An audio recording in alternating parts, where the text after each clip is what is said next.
Bonjour à tous, j'espère que vous allez bien cette semaine.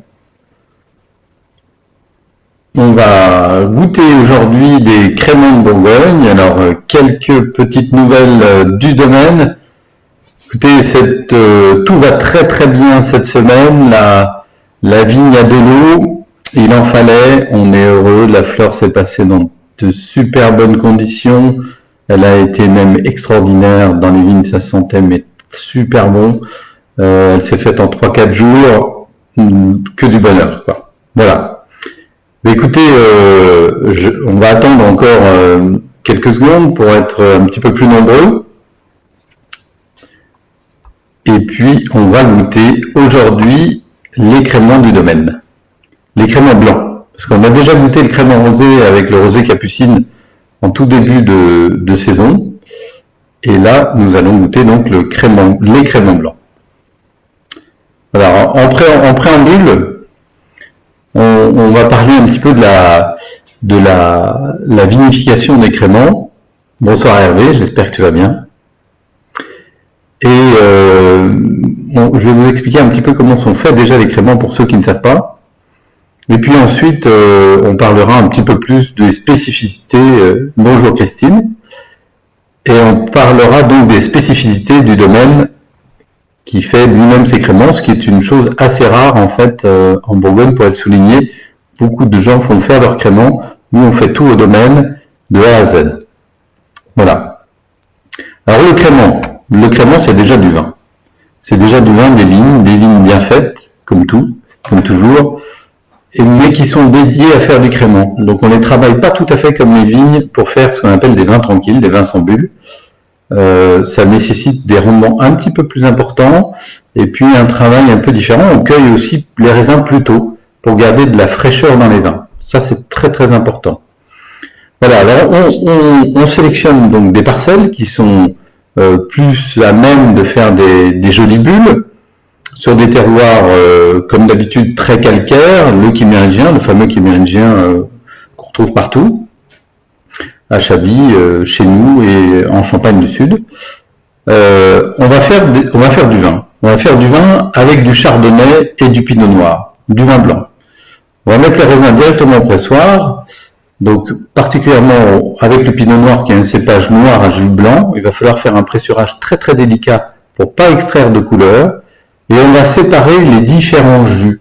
On va enlever les tout premiers jus qui sortent du pressoir. On va garder le cœur de cuvée, qui représente à peu près 75% du jus que le raisin peut donner. Et ensuite, on va séparer les premières presses et les deuxièmes presses. C'est-à-dire à la fin du pressoir, on sépare les jus qui sont moins acides, moins intéressants. On les met à part, ils seront vinifiés séparément et on les traitera différemment. On les dégustera à part aussi lors de nos assemblages. Donc on fait du vin. Une fois que le vin est terminé, on va faire nos assemblages justement. On va goûter toutes nos cuves, tous nos fûts séparément, et puis on va identifier un peu leur caractère, leur qualité, parfois leurs défauts, ce qui leur manque, et puis on va faire nos assemblages. On va assembler du pinot noir, du chardonnay, du vin vinifié et élevé en fût, voilà, et on va essayer en tout cas de trouver l'assemblage qui nous paraît le plus opportun.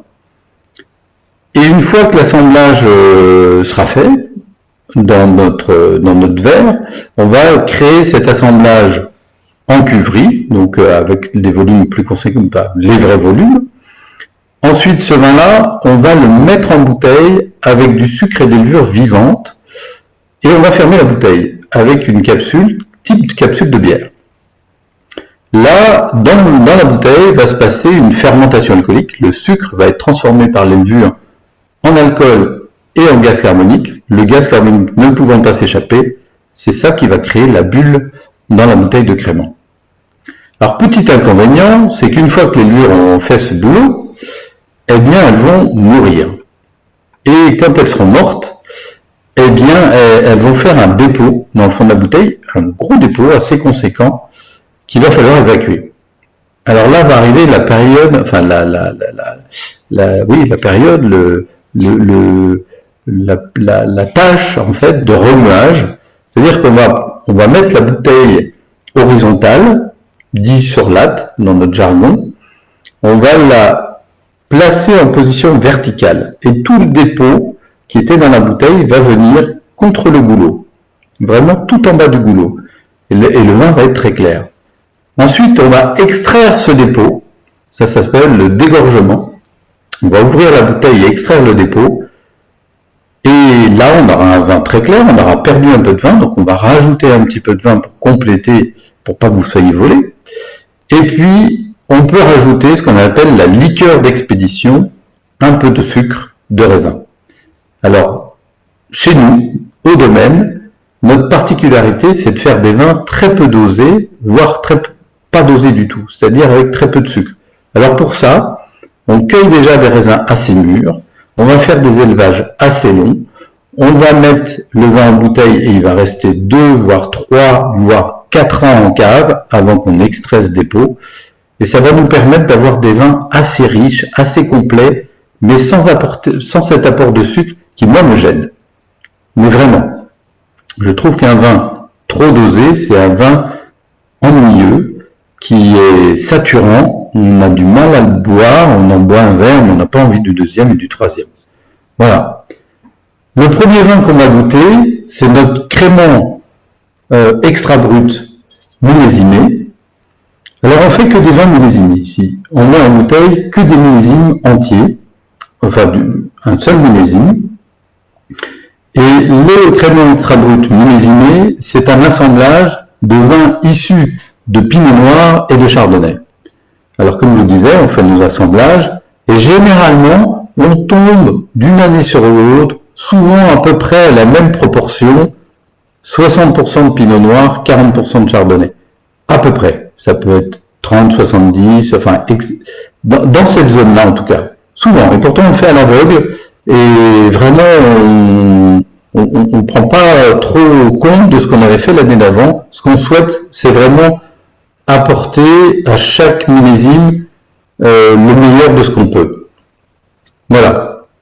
Donc on va goûter ce crément brut, extra brut, millésimé. Alors extra brut, ça veut dire qu'il y a moins de 6 grammes de sucre par bouteille. Et là, en l'occurrence, il y en a 4 grammes de sucre par bouteille qui ont été ajoutés au moment du dégorgement. Voilà, donc on va commencer par ce crément 2016.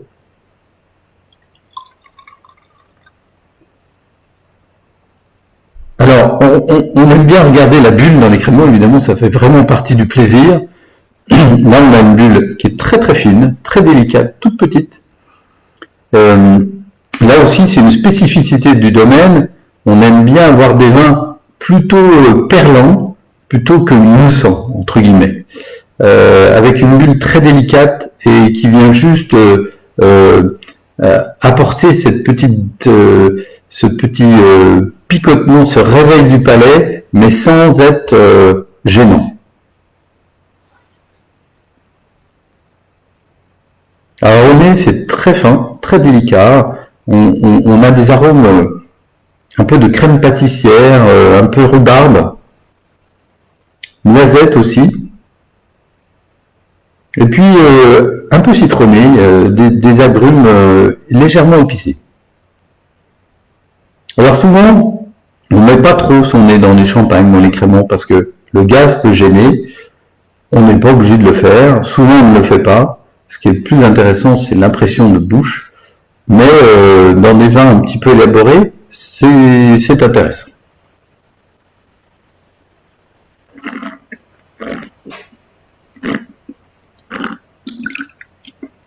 Alors cette bulle délicate qu'on avait au nez, on la retrouve complètement en bouche, avec un côté très crémeux, très fin, et qui apporte beaucoup d'élégance. On a une bouche qui est pleine, riche, mais très saline, salivante. C'est vraiment un vin qui appelle à boire. C'est vraiment le vin typique de l'apéritif qu'on peut avoir dans le fond de son réfrigérateur, parce que voilà, on a envie le soir en rentrant, on a fait une bonne journée, une mauvaise journée, on a des amis qui arrivent, eh ben on peut se faire plaisir à moindre prix. Voilà, et c'est vraiment ce que je recherche dans ce type de vin, un vin vraiment de plaisir, voilà, immédiat. On n'a pas envie de se casser la tête à déguster vraiment, mais le spécialiste qui a envie de déguster peut vraiment se faire plaisir. Bonsoir David et bonsoir Michel. Voilà, le Crémant Extra Brut 2016, ce qu'on appelle chez nous notre cuvée Extra Brut classique. Ensuite, on va goûter un crémant qu'on a commencé à élaborer en 2014. C'est notre crémant grande cuvée, pur chardonnay. Alors là, c'est un tout autre travail. C'est uniquement un cépage, le chardonnay. Donc là aussi, on presse les raisins, on isole le cœur de presse, et puis les premières tailles, deuxième taille, donc les fins de presse, tout pareil. Et en revanche, tout le vin va fermenter en demi-nuit, des fûts de 400 et 600 litres. Il va rester là pendant plusieurs mois, ensuite il va être mis en bouteille, prise de mousse, comme les autres, mais il va rester en cave pendant 3 ans minimum, avant d'être dégorgé et sans addition du tout de sucre. Là, c'est un brut nature, voilà, c'est indiqué dessus, brut nature ou 0 dosage, donc il n'y a pas du tout de sucre ajouté. Alors pour ça, il faut vraiment avoir dès le départ un vin en plus très complet, et là on sélectionne vraiment une parcelle dans un lieu-dit qui s'appelle les Frobert, qui est un endroit merveilleux, qui apporte beaucoup de minéralité au vin, beaucoup de tension, j'aime beaucoup. Et donc cette cuvée a été, c'est ce qu'on appelle aussi chez nous en Bourgogne un grand éminent, c'est-à-dire qu'il a été dégusté par notre interprofession, par un comité de dégustateurs experts, et qui lui a trouvé des caractères remarquables, quoi. Voilà, alors ce crémant pur chardonnay, là on a une couleur un peu plus jaune, vraiment typique du chardonnay, presque typique d'un vin de Chablis, avec des tout petits reflets verts. Une bulle qui est là aussi très fine, mais en même temps très virevoltante, une très jolie bulle. Le nez est très riche, très complet. Floral, on a beaucoup de floral. De l'acacia, du lys. C'est mûr, c'est très mûr. Alors ça, c'est une millésime 2015, j'ai oublié de vous le dire. 2015, c'était une année chaude, très belle année.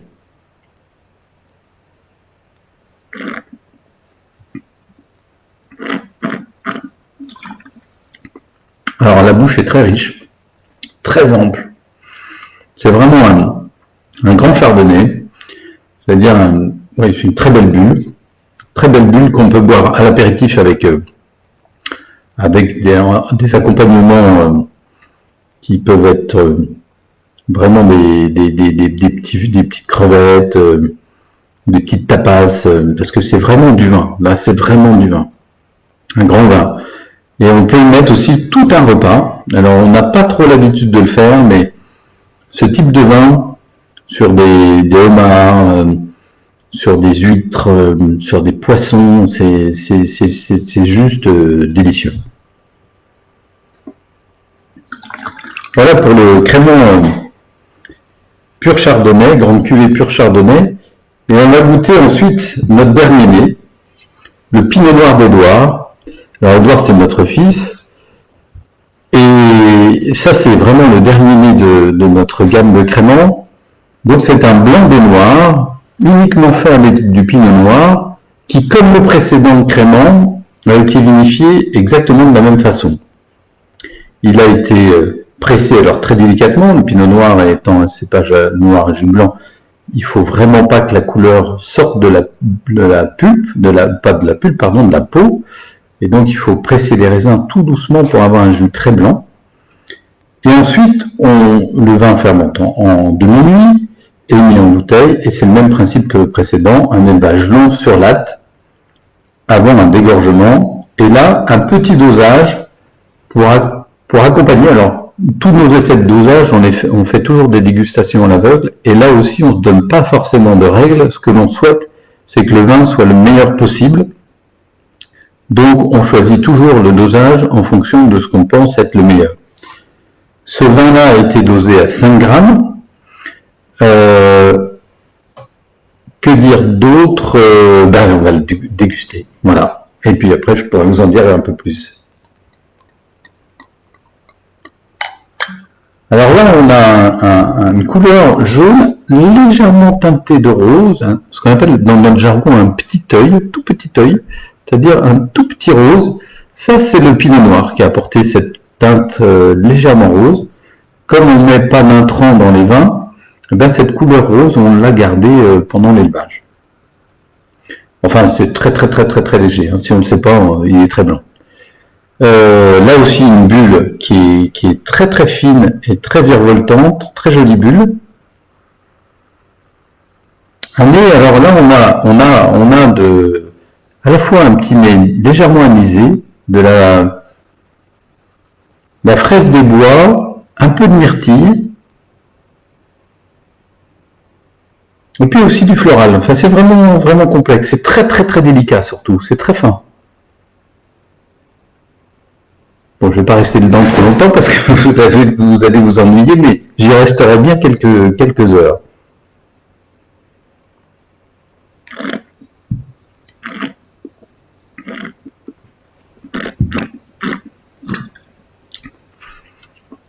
La bouche est très tendue, très fine, très délicate.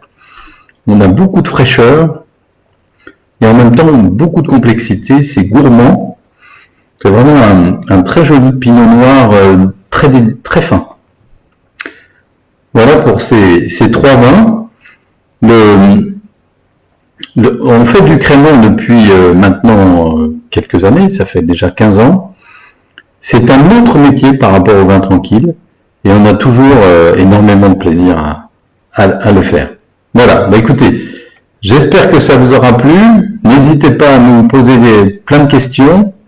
Et puis, je vous dis à très bientôt, à la semaine prochaine. Merci, bonne soirée, à bientôt.